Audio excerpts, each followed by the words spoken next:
Hoje no Cartório Contemporâneo. Veja a palestra da Sexta Concarte. Veja a aula magna de um ministro do STF. Tudo isso e muito mais no Cartório Contemporâneo.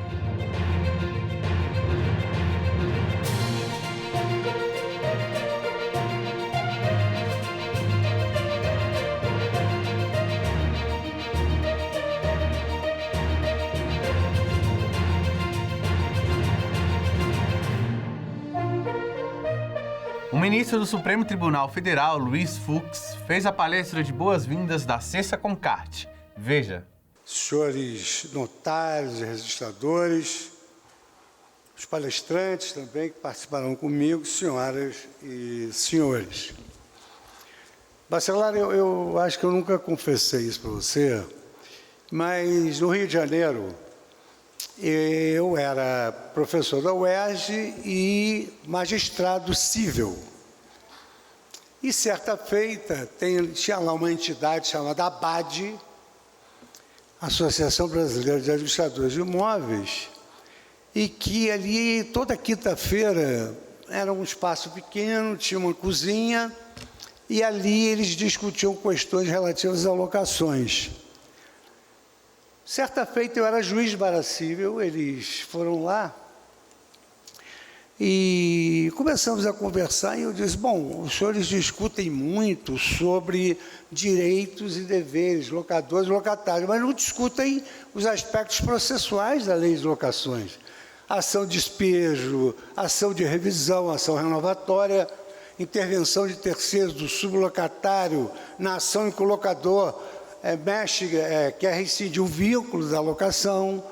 E aquilo tudo pareceu a eles uma grande novidade. E eu, então, comecei a frequentar lá as quintas-feiras, e ali eu fiz um círculo das melhores amizades da minha vida, nesse conhecimento interdisciplinar, e me tornei um abadiano, e ali lavrei grandes amizades. Eu queria dizer para você, Bacelar, que exatamente o mesmo fenômeno aconteceu comigo nessa área de notários e registradores. Eu me lembro que eu fui a um evento há muitos anos atrás, em que você vaticinou que o senhor, desse evento, que ainda era ministro do STJ, volte a participar conosco, já como ministro supremo. Então, foi o vaticínio do Bacelar e os bons fluidos dessa classe, que eu considero muito amiga, que me levaram hoje onde estou. Daí a razão pela qual estou sempre extremamente à disposição e muito feliz de estar convivendo com os senhores mais uma vez. Muito obrigado.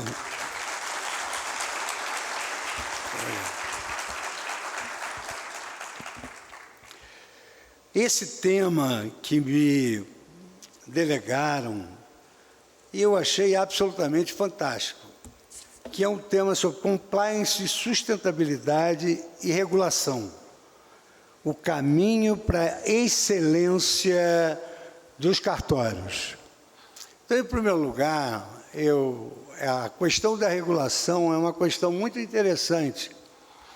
O professor Barak Orbach, da Universidade Yale, num estudo muito interessante, ele ressalta que não há unanimidade, consenso sobre a questão da regulação. O que significa regulação, autorregulação, mas todos eles, professor Kassusta, professor Richard Posner, todos eles têm um consenso de que a regulação é o estabelecimento de condutas por um órgão superior, que no caso nosso aqui, das serventis extrajudiciais, dos notários e registradores, é o CNJ.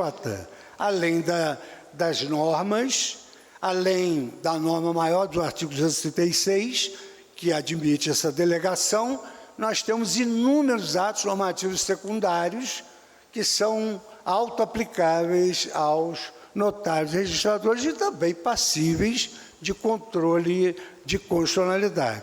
Então, essa é uma noção essencial de regulação. Há uma ordem normativa que estabelece condutas para os notários e registradores sem prejuízo do artigo constitucional e sem prejuízo também da legislação que especifica o comando constitucional. E, evidentemente, que os senhores têm toda a legitimação, a Noreg, uma associação nacional, toda a legitimidade de submeter a esses atos, quando contrários à Constituição, ao controle de constitucionalidade. Sob outro aspecto, compliance, sustentabilidade e regulação é hoje uma tríade que está em consonância com os denominados Objetivos de Desenvolvimento Sustentável estabelecidos pela ONU, que depois, então, tiveram a agregação de uma outra sigla, ESG, Environmental, Social and Governance, que significa também a necessidade de qualquer instituição se submeter a essa tríade que representa o sustentáculo do desenvolvimento econômico e social do país e das instituições. Por exemplo, uma pessoa jurídica hoje que não adota as práticas da ESG ou dos Objetivos de Desenvolvimento Sustentáveis da ONU, instituições eficientes, eficazes, ela é conjurada do Banco Mundial, daquele ranking Doing Business do Banco Mundial. E isso também se aplica ao tribunal e às serventias extrajudiciais. Por exemplo, nós no Supremo Tribunal Federal, nós temos um instrumento de inteligência artificial que seleciona os processos segundo os Objetivos de Desenvolvimento Sustentável e segundo a sigla ESG. Desenvolvimento, tutela dos direitos sociais da sociedade e governance, que significa integridade. Então, hoje, por exemplo, o Supremo Tribunal Federal, através do robô Rafa, prioriza julgamentos de questões relativas à sustentabilidade, ou seja, meio ambiente. Julgamos prioritariamente a constitucionalidade do Código Florestal. Depois, na parte social, o Supremo Tribunal Federal, até hoje, daqui a pouco vou lá votar, se preocupa com o aspecto social, com o que eles chamam de PDC, pessoas com deficiência, né? Pessoas com deficiência. Então, por exemplo, o Supremo Tribunal Federal decidiu que é constitucional a lei que estabelece que os colégios têm de ter vagas para pessoas com deficiência, sendo certo que é preciso ter especialistas para lidar com essas crianças. Às vezes elas precisam conviver com a diversidade para que elas tenham inclusão social. E com relação à integridade, o Supremo Tribunal Federal, ele tem também priorizado os julgamentos de questões relativas ao combate à corrupção, à lavagem de dinheiro, como ocorreu, por exemplo, na operação do Mensalão e na Operação Lava Jato, que nós sempre temos a concepção, e poucas pessoas acham que é só a criminalização, não. A corrupção, quando praticada, ela influi na alimentação das crianças carentes, na falta de hospitais, na falta de saneamento. Não é só uma figura penal, ela tem um impacto social muito grande. E é por isso que as Nações Unidas têm as convenções que são assinadas pelo Brasil e que os próprios notários e registradores também devem cumprir. Com relação à atividade dos notários e registradores, digamos assim, seguindo essa linha dos Objetivos de Desenvolvimento Sustentável, do meio ambiente, eu verifico que há normações dirigidas às serventias extrajudiciais no sentido de redução de consumo de energia, redução do consumo de papel. Os notários e registradores anotam áreas de reserva ambiental, fazem escrituras de instituição de áreas de reserva ambiental e fazem também escrituras de cessão de direitos dessas áreas, porque elas dão direito ao crédito de carbono. que hoje é muito importante para as condições climáticas. Nós sentimos na própria pele as alterações climáticas que nós passamos. Rio de Janeiro, com uma sensação térmica de 60 graus centígrados. Pessoas que faleceram em razão disso, abastecimento de água e assim por diante. Então, é muito importante essa atividade também notarial se voltar sempre para esse objetivo de desenvolvimento sustentável, que é a tutela do meio ambiente. Cartórios que possam, por exemplo, utilizar a luz solar, a questão do papel reciclado, redução de energia e assim por diante. Com relação ao aspecto social, as serventias extrajudiciais prestam um serviço inestimável para a sociedade brasileira. Eu indicaria de início hoje a assistência jurídica integral que a serventia extrajudicial presta, no sentido de concessão de certidões, de gratuidade para atos importantes, e que isso, digamos assim, hoje viabiliza que os autores das demandas possam instruir os seus pedidos com atos constitutivos do seu direito, que antigamente era absolutamente impossível. Eles não tinham acesso aos documentos. Esse é um primeiro aspecto social muito importante. O segundo aspecto social que eu verifico é essa nova feição da serventia extrajudicial que, gozando de imensa credibilidade, ela pode oferecer muitos equivalentes jurisdicionais que têm desabarrotado a justiça brasileira. Então, evidentemente que é do conhecimento de todos. Separação, divórcio, inventário e partilha, agora até uso capião extraordinário. E eu destacaria dois aspectos muito importantes. O primeiro deles é essa alienação fiduciária e garantia de imóveis.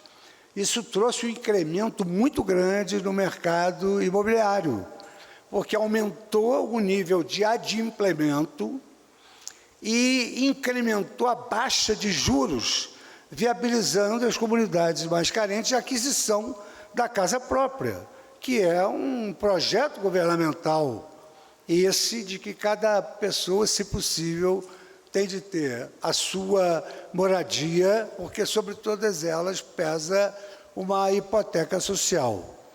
E o Supremo Tribunal Federal, recentemente, ele decidiu que não há inconstitucionalidade nenhuma, porque os cartórios, a serventia extrajudicial, ela oferece oportunidade para purga de mora, mais de uma vez.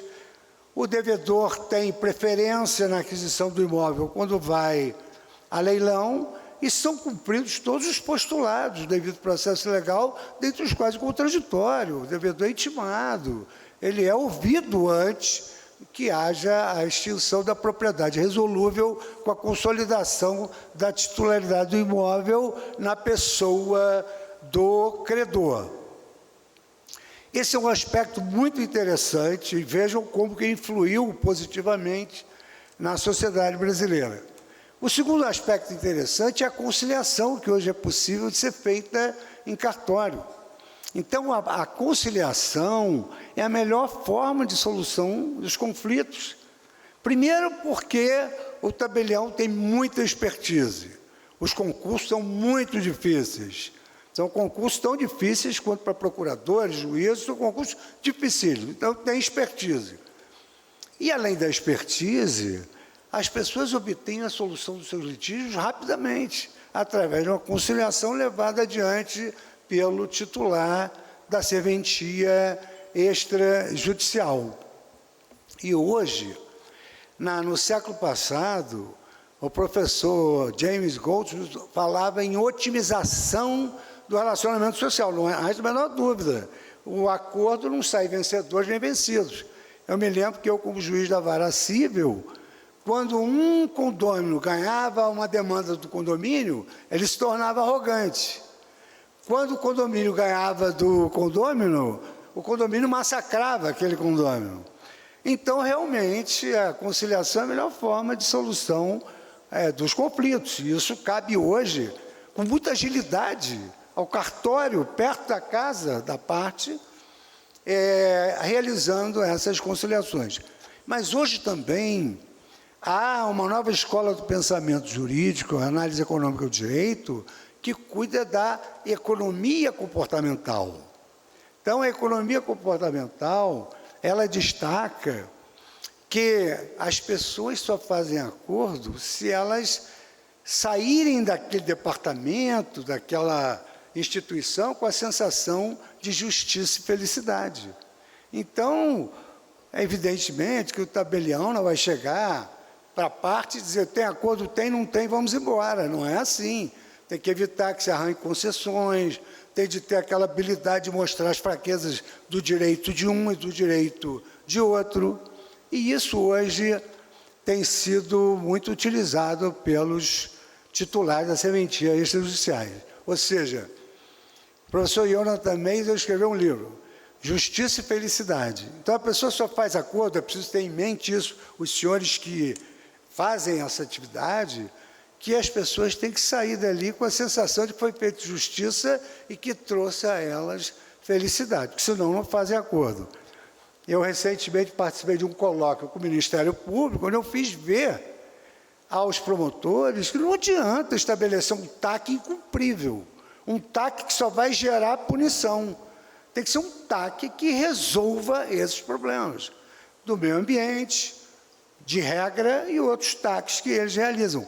Mas sempre levando em consideração que não pode ser um TAC leonino, um TAC draconiano. Tem que ser algo que leve essa sensação de leveza para as partes, que elas já não gostam de litigar. Bom, se elas puderem ir no cartório, que já não são chamadas de réis, e ainda podem obter uma solução conciliável, isso tanto melhor. Agora, do lado social, que eu acho também os mais expressivos. Primeiro, os registros civis, que hoje são ofícios da cidadania. Eu fui promotor do interior, fui promotor de justiça antes de fazer concurso para juiz. A minha comarca ficava muito longe. E eu tinha que pegar a barca em Niterói, 3 ônibus, e quando eu chegava num determinado lugar que era próximo à comarca, a estrada era tão ruim que tinham 10 quilômetros que se levava 1 hora para chegar. 10 quilômetros que a gente faz correndo, no exercício. 1 hora para chegar, porque eram estradas sinuosas, emburacadas e etc. Então, o ofício da cidadania, o nome é perfeito, porque permite que o cidadão, com um deslocamento mínimo, ele obtenha documentos essenciais para a sua vida. Carteira de identidade, título de eleitor, se não tiver uma sessão eleitoral, passaporte, carteira de motorista e outros documentos que hoje são essenciais para determinados concursos. Então, esses ofícios da cidadania, eles timbram a atividade notarial e registral como uma atividade que se preocupa com o social. Mas mais importante do que isso, hoje os cartórios admitem registro de paternidade tardia, admitem, como a própria jurisprudência do Supremo fez, e realizam de maneira célere, isto é que é importante, o registro das uniões estáveis, as escrituras, o registro da paternidade socioafetiva, que hoje é uma realidade. Assim como na união estável, nunca passou ali um padre, um juiz, para celebrar aquele casamento, mas ali havia amor, havia filhos, havia uma família. Na paternidade socioafetiva, há determinados pais que são pais por afetividade. Voltamos já com o cartório contemporâneo.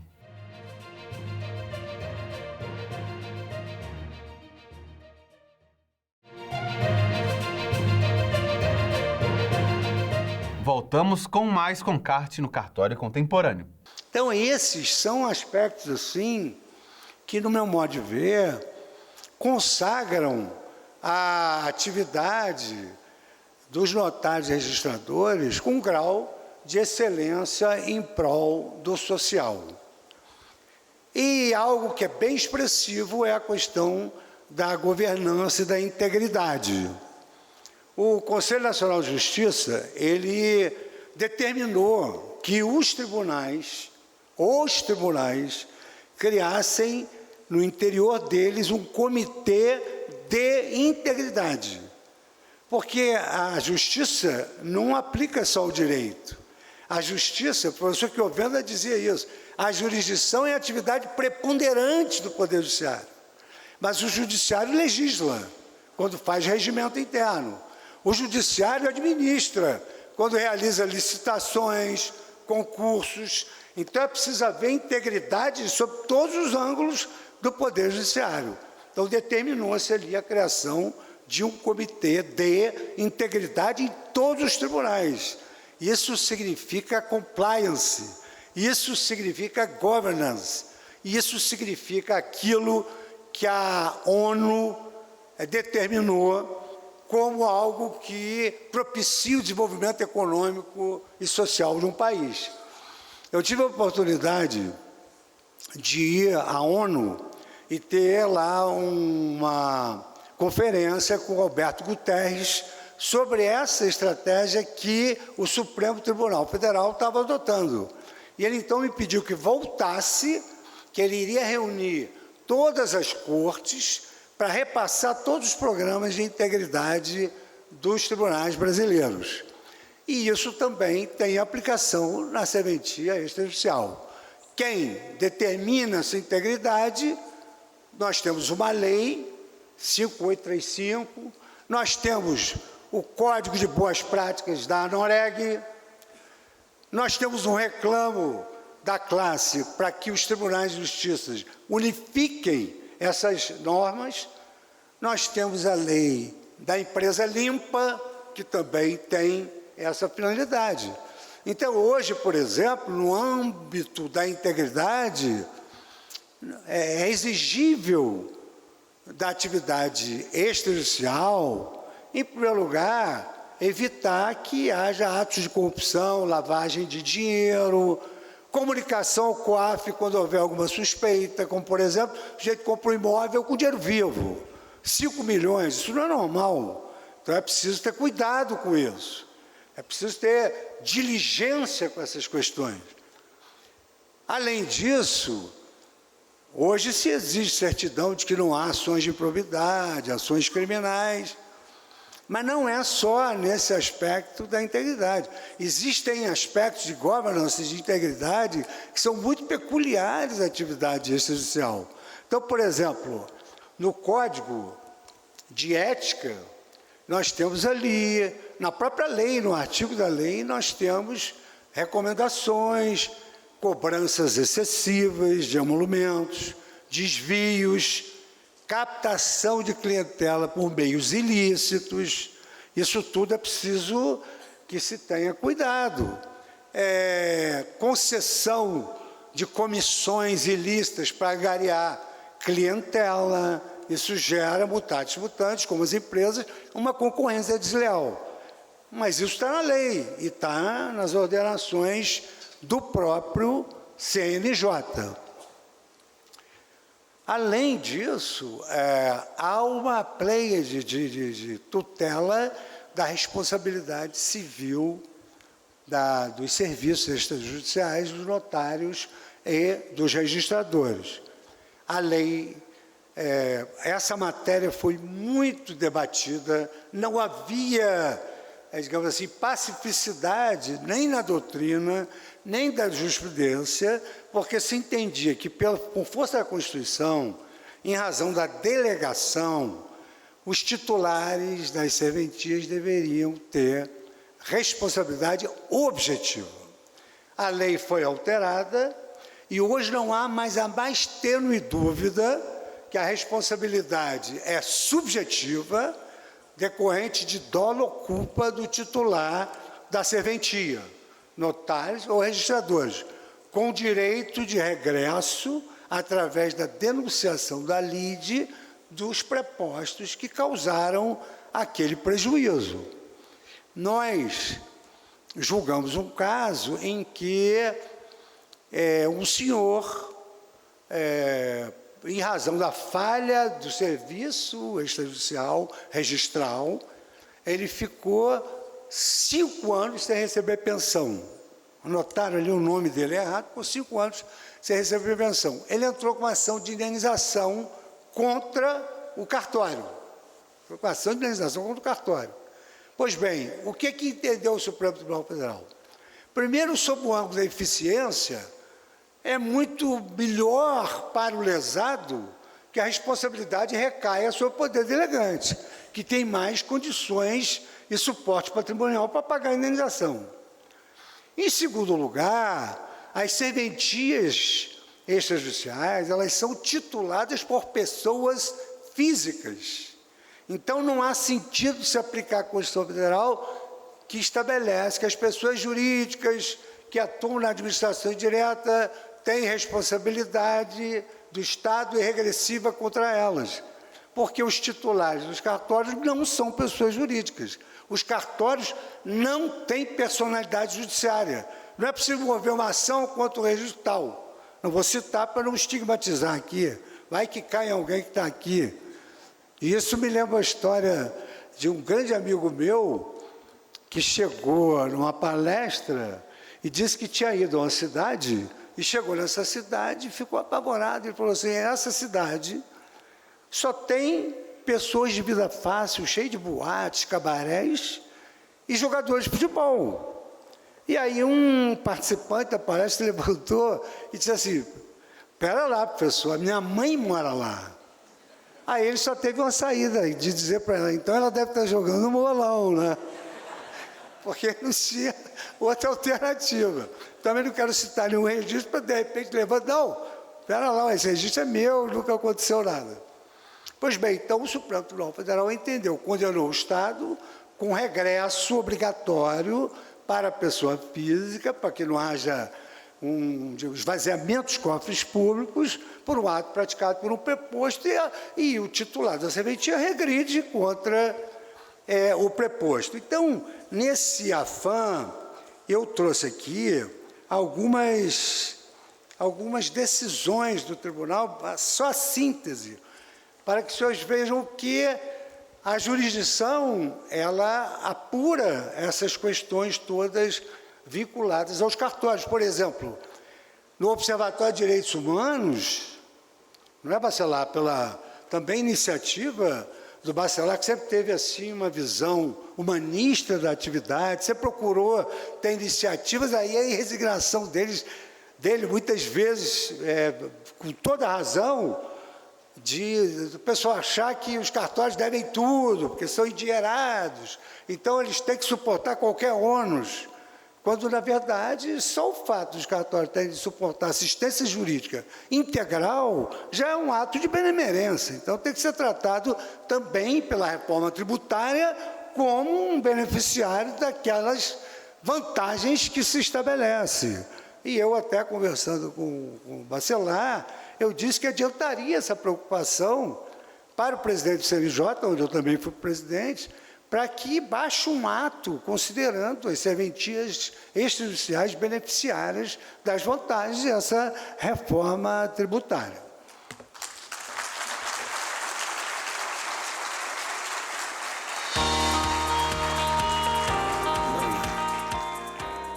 Então, muito embora pareça muito grande, evidentemente que eu só vou ler a síntese aqui do que está. Então, por exemplo, no recurso extraordinário 842, 846, coincidentemente da minha relatoria, nós estabelecemos que o Estado responde objetivamente pelos atos tabeliães, registradores oficiais, que no exercício de suas funções causem dano e assentar dever de regresso. Isso é uma causa difícil, eu acho até que o doutor funcionou, nosso brilhante advogado. E aqui, num dos itens, o artigo 28 da Lei de Registros Públicos, contém comando expresso quanto à responsabilidade subjetiva dos oficiais de registro. Está bem consagrado. Em caso tratando de dano causado por registrador oficial, no exercício de sua função, incide a responsabilidade objetiva do Estado, com o dever de regresso. Já que num outro,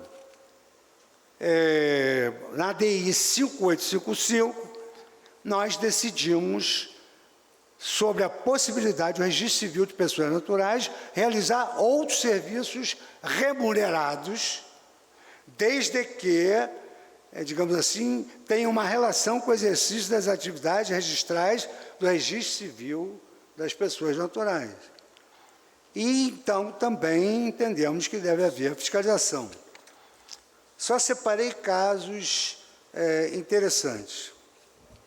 Aqui no RE 808 e 802, nós decidimos que a delegação do serviço público torna o titular da serventia extrajudicial como se fosse mutatis mutandis, um agente privado. Então, esse agente privado, ele exerce uma atividade pública em nome privado. Então, ele não pode se submeter ao teto constitucional, não tem sentido. Mas os substitutos interinos dos cartórios, que ainda não foram publicizados, esses sim devem se submeter, esses substitutos interinos, ao teto constitucional. No RE, também era uma preocupação de um amigo meu, que eu não sei se está na plateia, o meu querido Hamilton Lima Barros, que foi meu colega na magistratura. No RE 647 e 827, nós decidimos que não é aplicável a aposentadoria compulsória a titulares de serventias extrajudiciais não estatizadas. Isso também era uma grande preocupação, teto e aposentadoria. No RE 670422, como eu disse, alteração do nome civil das pessoas trans, isso também ficou assentada essa possibilidade, e aí nós tratamos aqui de um novo direito que se pretende inserir nas constituições, que é o direito à busca da felicidade, que nessa oração cabe muita coisa, mas vamos dizer, são os tempos modernos, né? Esses tempos em que a Constituição Federal traz como um dos fundamentos da República a dignidade da pessoa humana. Então, a pessoa humana passou a centro de gravidade, passou a ser o centro de gravidade que ilumina o universo jurídico.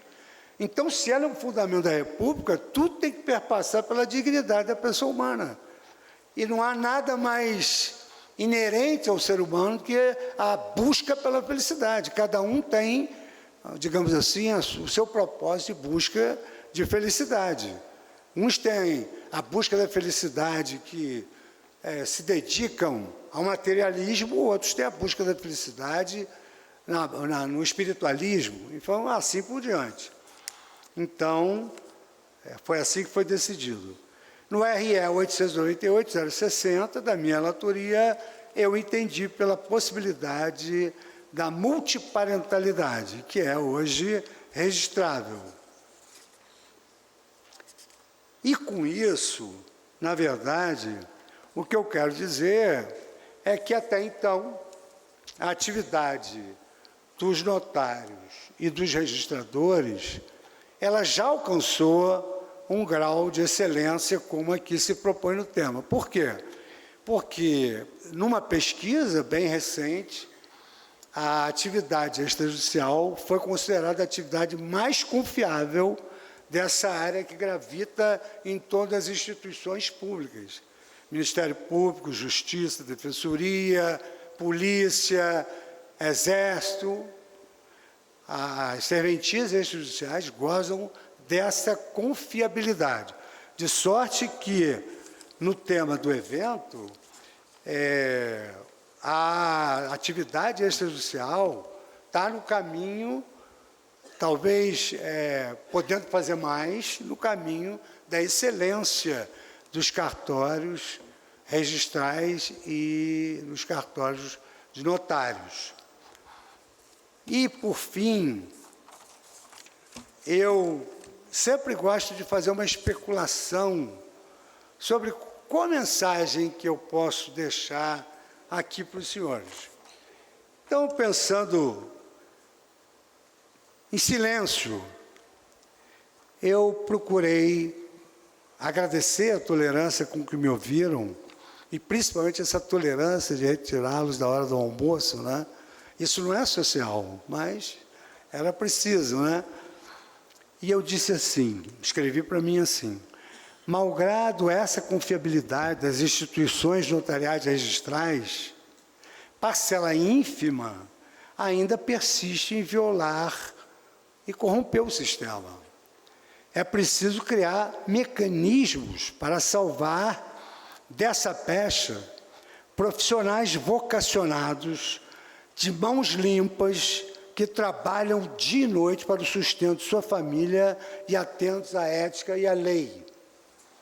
É lugar comum dizê-los endinheirados, mas é preciso enxergá-los como servidores respeitosos, atuantes e empenhados no trabalho, na defesa da sociedade e na integridade de seu mistério, quando nada, por uma questão de justiça a essa classe valorosa. Muito obrigado pela atenção. Voltamos já com mais Concarte.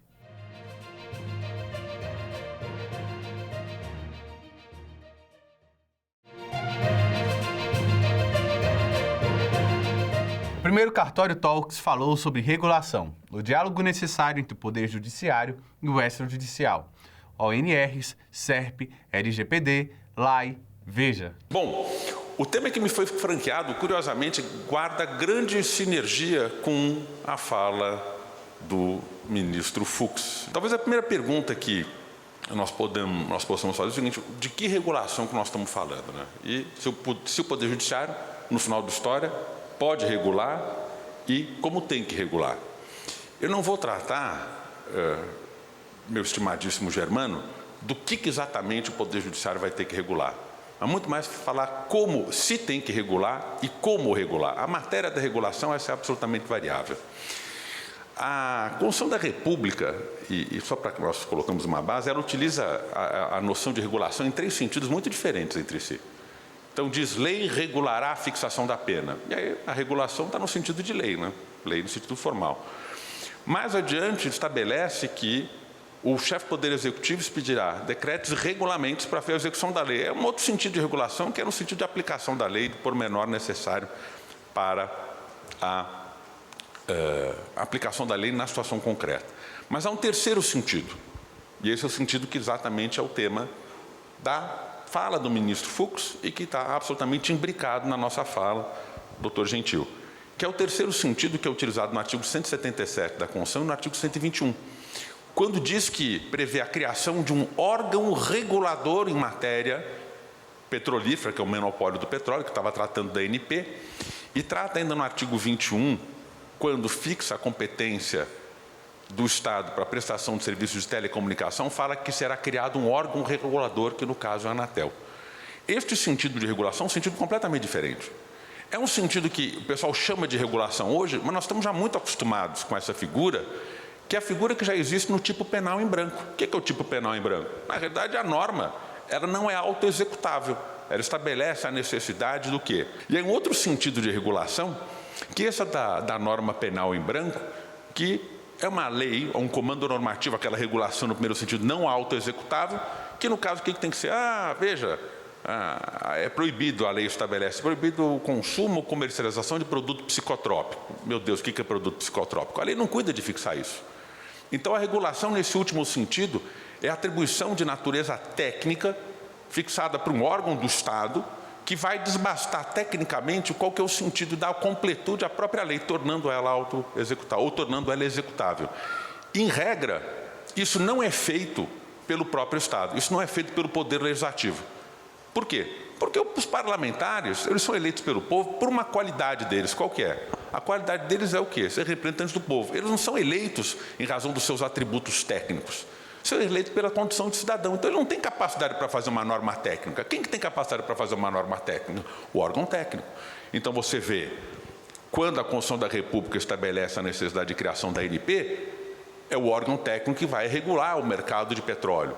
Quando fixa a necessidade da criação de um órgão no âmbito das telecomunicações, é o órgão técnico que vai disciplinar como o serviço é bem ou mal prestado. E aí vem a seguinte pergunta: a atividade notarial de registro está sujeita a que espécie de regulação? A primeira, a segunda, a terceira? Afinal de contas, aplica-se qual regulação à atividade notarial de registro? E a resposta são as duas, a primeira e a última. Como assim? Diz o artigo 236, o Dr. Mário não vai me deixar mentir, artigo 236, parágrafo 1º, que lei regulará a atividade notarial de registro. Qual lei? Aí tem 8935, que é a lei que disciplina a disciplina geral da atividade notarial de registro, tem a lei de registro público, aí depois você tem a lei que trata do protesto, então, muitas vezes, inclusive agora uma recente que criou o sistema eletrônico de registro de preço, então vem a lei regulando essa matéria. Mas esse é o primeiro sentido. E aí o Poder Judiciário não atua nesse campo. Mas, mais adiante, no 236 diz que lei fixará e disciplinará a fiscalização pela atividade do Poder Judiciário. Aí quando a lei geral 8935 vem e fixa a matéria, aí sim começa a se abrir o campo propriamente da regulação no último sentido.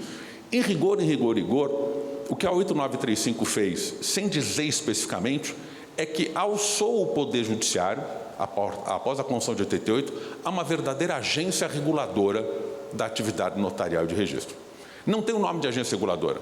Por exemplo, o Banco Central é uma grande agência reguladora, mas não tem o nome de agência reguladora. A CVM é uma outra agência reguladora, sem o nome de agência reguladora. Então, atua na atividade do quê? De regulação técnica da matéria.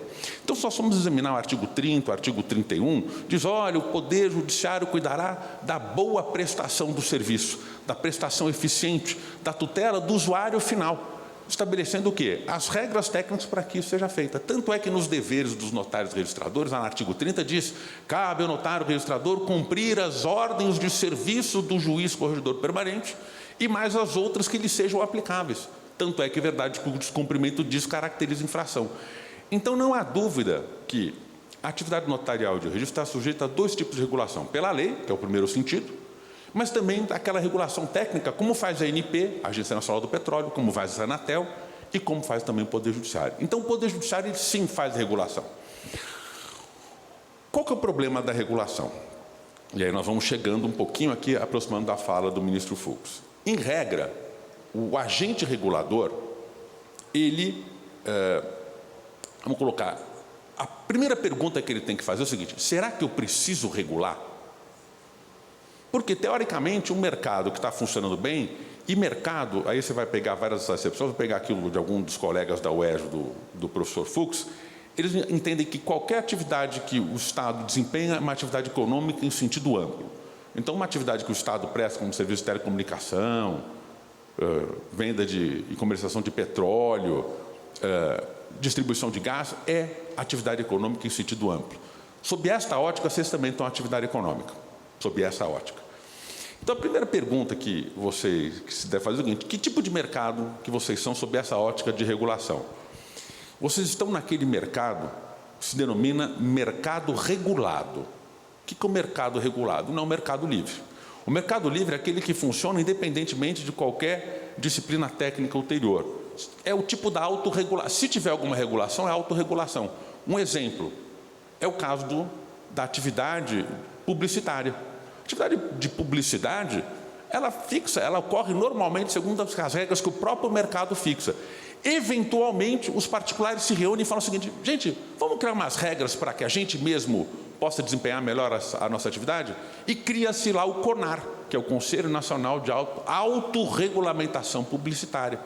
Então, cria-se as autorregulações que são aplicáveis independentemente do Estado.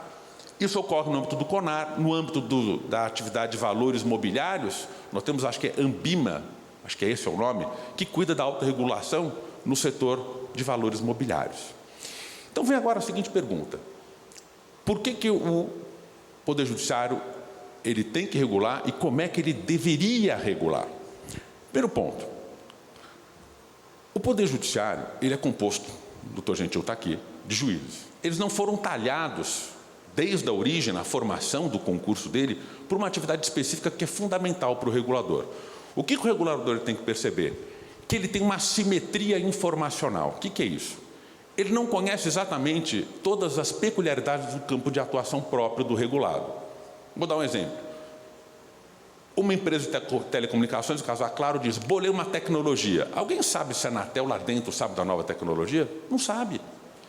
O regulador, ele só conhece as novidades e as dificuldades pela voz do regulado. Então, se nós pegarmos, por exemplo, uma atividade notarial de registro, por exemplo, cessão de direitos creditórios e imprecatórios. Cara, é uma novidade.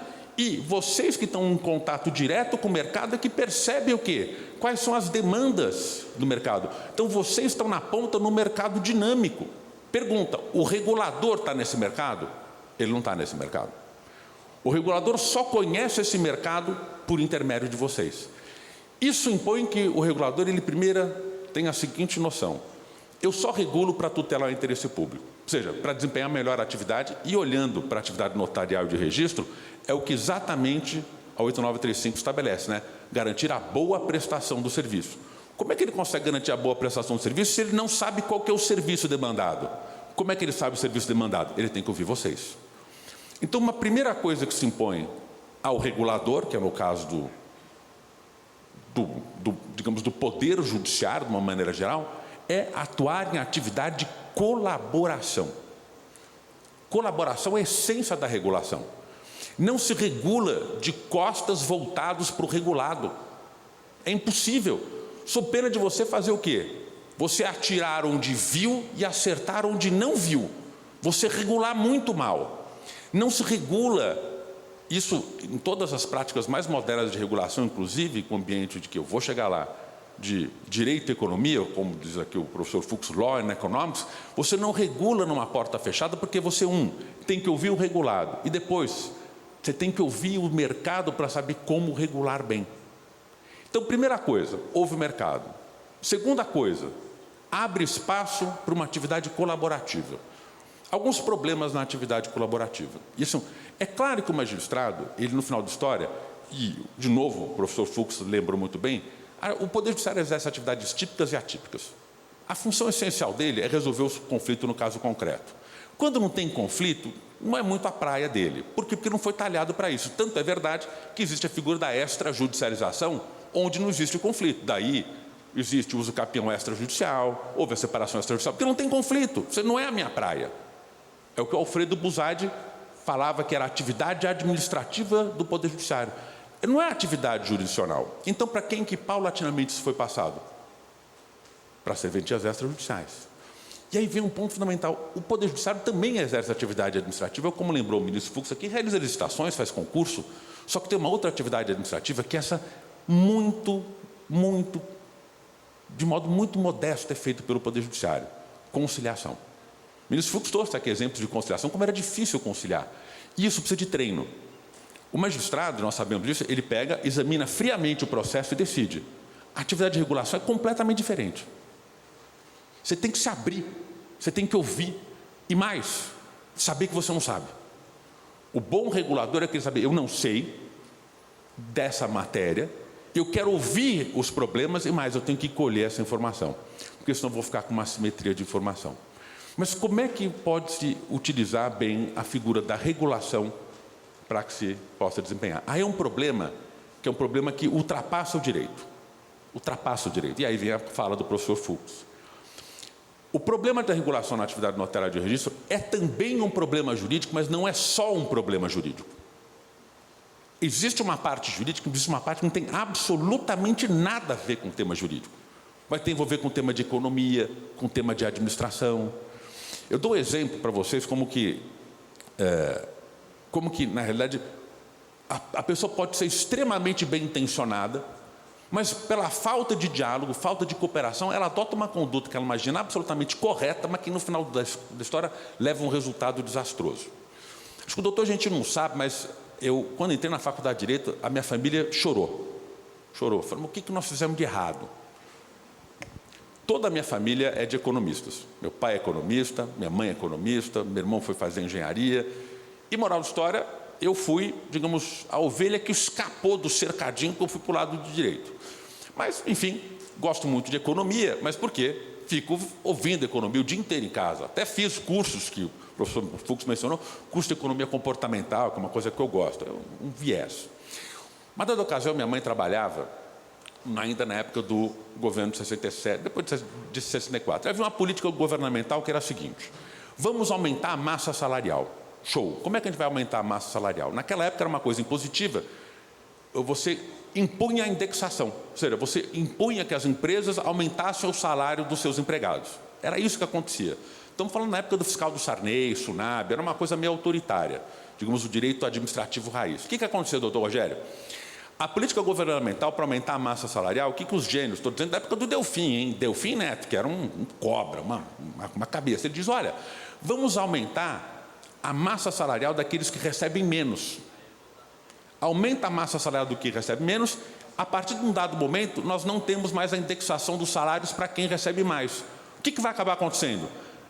À medida que as pessoas forem sendo contratadas, vai aumentar a massa salarial, e aumentando a massa salarial, isso gera emprego, e isso não traz um ônus excessivo depois para o empregador, porque a partir de um dado momento ele não tem mais que aumentar a massa salarial.